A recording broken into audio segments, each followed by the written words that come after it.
여기는 에브리데이 코리안 팟캐스트입니다. 안녕하세요, 여러분. 일상 속 살아있는 한국어 에브리데이 코리안 팟캐스트입니다. 안녕하세요. 기분 좋은 에너지를 전해드리는 소연입니다. 반갑습니다. 지훈입니다. 소연 씨, 오늘 아침에 나올 때 누구 제일 먼저 만났어요? 아파트 엘리베이터에서 이웃 아주머니를 제일 먼저 배웠네요. 그래서 안녕하세요 하고 가볍게 목례를 했죠. 지훈 씨는요? 저는 출근길에 저희 팀 부장님을 마주쳤어요. 그래서 소연 씨보다는 조금 더 깊게 안녕하십니까, 부장님 하고 허리를 숙여서 인사했죠. 아, 정말 그렇네요. 생각해보면 한국 사람들은 하루에도 몇 번씩 상대방에 따라 다른 방식으로 고개를 숙여 인사를 하는 것 같아요.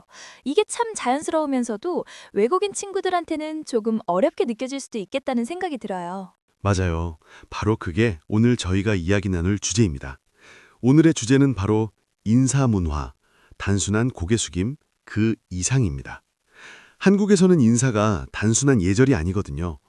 고개를 숙이는 그 짧은 순간에 존중과 관계의 깊이가 모두 담겨 있는 하나의 중요한 언어라고 할 수 있죠.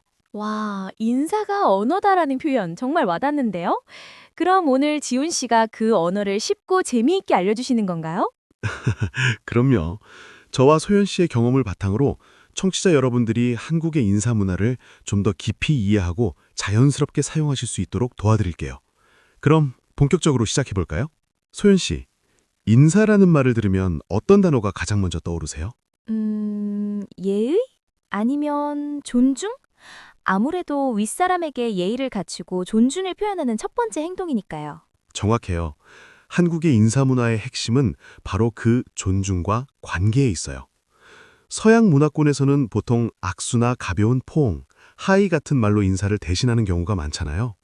하지만 한국에서는 상대방의 나이, 사회적 지위, 그리고 나와의 관계가 어떠냐에 따라서 인사의 방법이 아주 세밀하게 달라져요. 맞아요. 친한 친구한테는 그냥 손 흔들면서 야, 안녕 할 때도 있지만 처음 뵙는 어른이나 직장 상사에게는 절대 그렇게 할 수 없죠.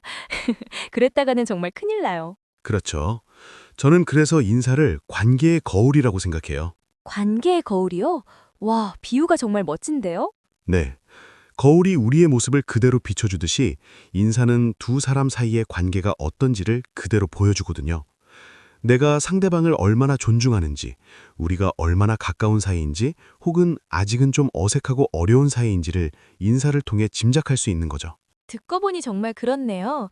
제가 아까 엘리베이터에서 이웃 아주머니께 했던 가벼운 목례는 저는 당신과 좋은 이웃 관계를 유지하고 싶어요 라는 뜻이 담겨 있었고, 지훈 씨가 부장님께 했던 인사는 저는 부장님을 상사로서 존중하고 있습니다 라는 의미가 담겨 있었던 거네요. 바로 그거예요. 이처럼 한국의 인사는 단순히 만나서 반갑다는 의미를 넘어서 관계를 설정하고 확인하는 매우 중요한 사회적 신호라고 할 수 있습니다. 그래서 한국어를 배우시는 분들이 이 인사 문화를 잘 이해하면 한국 사람들과 훨씬 더 깊고 긍정적인 관계를 맺는 데 큰 도움이 될 거예요. 관계의 거울이라는 말 정말 마음에 쏙 들어요. 그런데 그 거울을 어떻게 닦아야 할지, 즉 어떻게 인사를 해야 할지가 문제인 것 같아요. 특히 그 허리를 얼마나 숙여야 하는지 그 각도가 너무 헷갈려요. 맞아요. 많은 분들이 어려워하는 부분이죠. 무슨 수학 문제처럼 몇 도 이렇게 외울 필요는 없지만 크게 세 가지 정도로 구분해서 이해하면 아주 쉬워져요. 오? 세 가지요? 귀가 솔깃해지는데요? 첫 번째는 목례예요. 말 그대로 눈으로 하는 인사, 즉 고개만 살짝 까딱하는 인사법이죠. 허리는 꼿꼿이 세운 채로 고개만 약 15도 정도 숙이는 거예요. 아, 제가 아까 이웃 아주머니께 했던 인사가 바로 목례군요. 또 어떨 때 쓰나요? 네, 보통 복도나 엘리베이터처럼 좁은 공간에서 아는 사람을 마주쳤을 때 또는 이미 인사를 나눴는데 또 마주쳤을 때 자연스럽게 사용해요. 나보다 나이가 어리거나 비슷한 동료에게도 편하게 할 수 있고요. 수고하셨습니다 하면서 퇴근할 때도 자주 하죠. 아하, 자주 마주치는 편한 사이에 하는 가벼운 인사군요. 그럼 두 번째는 뭐예요? 두 번째는 우리가 가장 흔하게 보는 보통 예입니다. 상체를 약 30도에서 45도 정도 숙이는 인사법이에요. 가장 일반적이면서도 격식을 갖춘 인사라고 할 수 있죠. 45도면 꽤 많이 숙이는 거네요. 이건 언제 주로 사용하나요? 처음 뵙는 사람에게 자기를 소개할 때 혹은 손님을 맞이하거나 배웅할 때 그리고 직장 상사나 교수님, 부모님의 친구분들처럼 나보다 윗사람이지만 아주 어렵지는 않은 분들께 일상적으로 하는 인사예요. 아마 지훈 씨가 아까 부장님께 했던 인사가 여기에 해당될 거예요. 네, 맞아요. 안녕하십니까 하면서 허리를 숙였으니까요. 그럼 마지막 세 번째는 뭔가요? 혹시 더 숙이는 건가요? 네, 맞습니다. 마지막은 큰 절이라고 부르는 정중리예요. 상체를 90도로 깊게 숙여서 아주 강한 존경과 감사의 마음을 표현하는 인사법입니다. 일상생활에서는 사실 거의 볼 일이 없어요. 아, 맞아요. 큰절은 보통 설날이나 추석 같은 명절에 어른들께 세배 드릴 때 하잖아요. 그리고 결혼식 때 부모님께 인사드릴 때도 하고요. 뭔가 인생에 아주 중요하고 공식적인 순간에 하는 인사 같아요. 정확해요. 또는 누군가에게 정말 큰 도움을 받았거나 혹은 아주 큰 실수를 해서 진심으로 사과해야 할 때 사용하기도 하죠. 그만큼 자신의 마음을 가장 낮춰서 최대한의 예의를 표현하는 방법이에요. 정리하자면 가벼운 목례, 일반적인 보통례, 그리고 아주 정중한 큰절. 이 세 가지만 기억해도 대부분의 상황에 잘 대처할 수 있을 거예요. 와, 지훈 씨 설명을 들으니까 머릿속에 정리가 싹 되는 느낌이에요. 목례, 보통례, 큰절. 그런데 이론은 알겠는데 실전은 또 다르잖아요. 제가 갑자기 아찔했던 기억이 하나 떠올랐어요. 오, 아찔했던 기억이요? 어떤 건데요? 궁금한데요? 제가 대학교를 막 졸업하고 첫 회사에 신입사원으로 입사했을 때 이야기예요. 모든 게 낯설고 모든 사람이 저보다 높아 보이고 정말 매일매일이 긴장의 연속이었죠. 그때 저희 부서에 정말 무섭기로 소문난 부장님이 한 분 계셨어요. 어느 회사에나 그런 분이 한 분씩은 꼭 있죠. 맞아요. 그래서 저는 그 부장님께는 정말 잘 보여야겠다는 생각에 마주칠 때마다 거의 90도로 허리를 꺾어서 부장님 안녕하십니까? 하고 폴더처럼 인사를 했어요. 와, 신입사원의 패기가 느껴지네요. 큰절 수준의 인사였군요.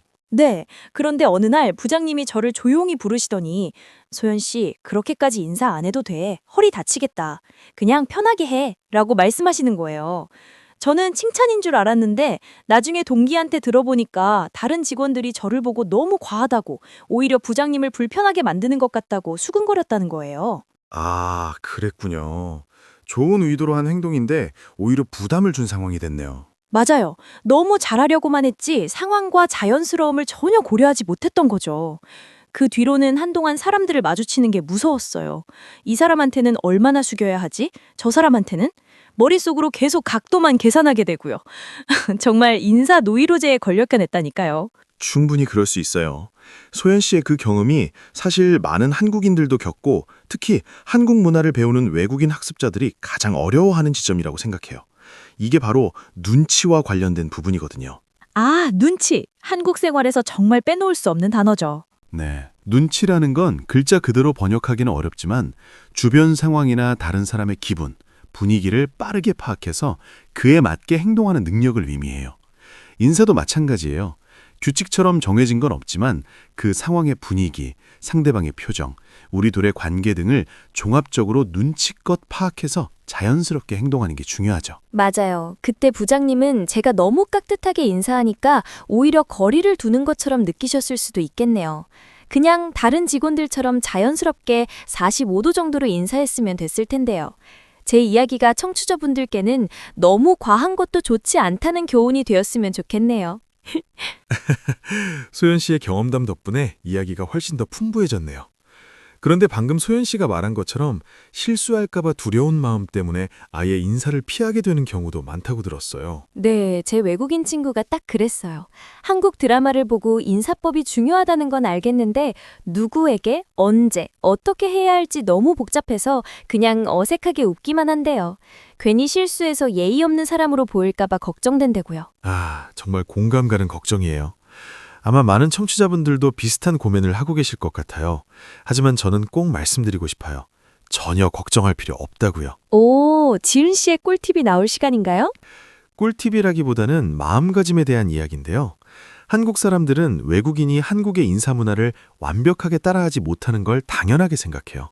오히려 서툴더라도 한국식으로 인사를 하려고 노력하는 그 모습 자체를 굉장히 긍정적으로 보고 고맙게 생각하죠. 아, 맞아요. 외국인이 어설프게 안녕하세요 하면서 고개를 꾸벅 숙이면 다들 귀엽게 보고 한국 문화에 관심이 많다고 생각하지 어디서 감히 고개를 덜 숙여 이렇게 생각하는 사람은 아무도 없잖아요. 바로 그거예요. 완벽한 각도, 완벽한 타이밍보다 더 중요한 건 인사를 하려는 태도와 마음이에요. 그러니 너무 부담 갖지 마세요. 만약 정말 어떻게 해야 할지 모르겠다면 그냥 상대방의 눈을 보고 밝게 웃으면서 가볍게 목례만 해도 충분해요. 미소와 함께하는 인사를 싫어할 사람은 없으니까요. 미소와 함께하는 가벼운 목례. 이건 정말 실패할 수 없는 최고의 방법이네요. 그리고 요즘은 비즈니스 상황에서는 악수를 하는 경우도 많아진 것 같아요. 네, 맞아요. 특히 남성들 사이에서는 악수가 굉장히 보편화되었죠. 보통 윗사람이 먼저 손을 내밀면 아랫사람이 두 손으로 잡거나 한 손으로 악수를 하면서 다른 한 손으로 팔꿈치 부분을 가볍게 받치는 식으로 예의를 표하죠. 그리고 악수를 하면서 동시에 가볍게 고개를 숙이는 경우가 아주 많아요. 존중의 의미를 담은 한국적인 악수 문화라고 할 수 있겠네요. 와, 정말 인사 하나에 이렇게 많은 의미와 방법이 담겨 있다니 새삼 놀라운데요. 오늘 지훈 씨 덕분에 저도 많이 배우고 가요. 네, 오늘은 인사 문화에 대해 함께 이야기 나눠봤습니다. 단순한 습관이라고 생각했던 인사가 사실은 상대방에 대한 존중과 관계를 보여주는 중요한 소통 방식이라는 걸 다시 한번 느낄 수 있었네요. 맞아요. 오늘 배운 내용을 한번 정리해 볼까요? 좋습니다. 첫째, 한국의 인사는 관계의 거울과 같다. 즉, 관계를 보여주는 중요한 언어라는 점. 둘째, 상황에 따라 고개만 살짝 숙이는 목례, 가장 일반적인 보통례, 그리고 명절이나 특별한 날에 하는 큰절이 있다는 것. 그리고 마지막으로 가장 중요한 것은 완벽한 각도보다 인사를 하려는 진심 어린 태도라는 점을 꼭 기억해 주시면 좋겠습니다. 완벽한 정리네요. 그럼 이제 저희가 청취자 여러분께 질문을 드릴 차례죠? 여러분, 여러분의 나라에는 어떤 독특한 인사 문화가 있나요? 혹은 한국에서 인사를 하면서 겪었던 재미있는 경험이나 어려웠던 점이 있다면 댓글로 자유롭게 이야기해주세요. 여러분의 이야기가 저희에게는 큰 힘이 된답니다. 네, 여러분의 소중한 경험담을 기다리고 있겠습니다. 그럼 오늘 에브리데이 코리안 팟캐스트는 여기서 마무리하겠습니다. 지금까지 진행의 소연. 지훈이었습니다. 다음 주에 더 재미있는 주제로 다시 만나요. 안녕히 계세요.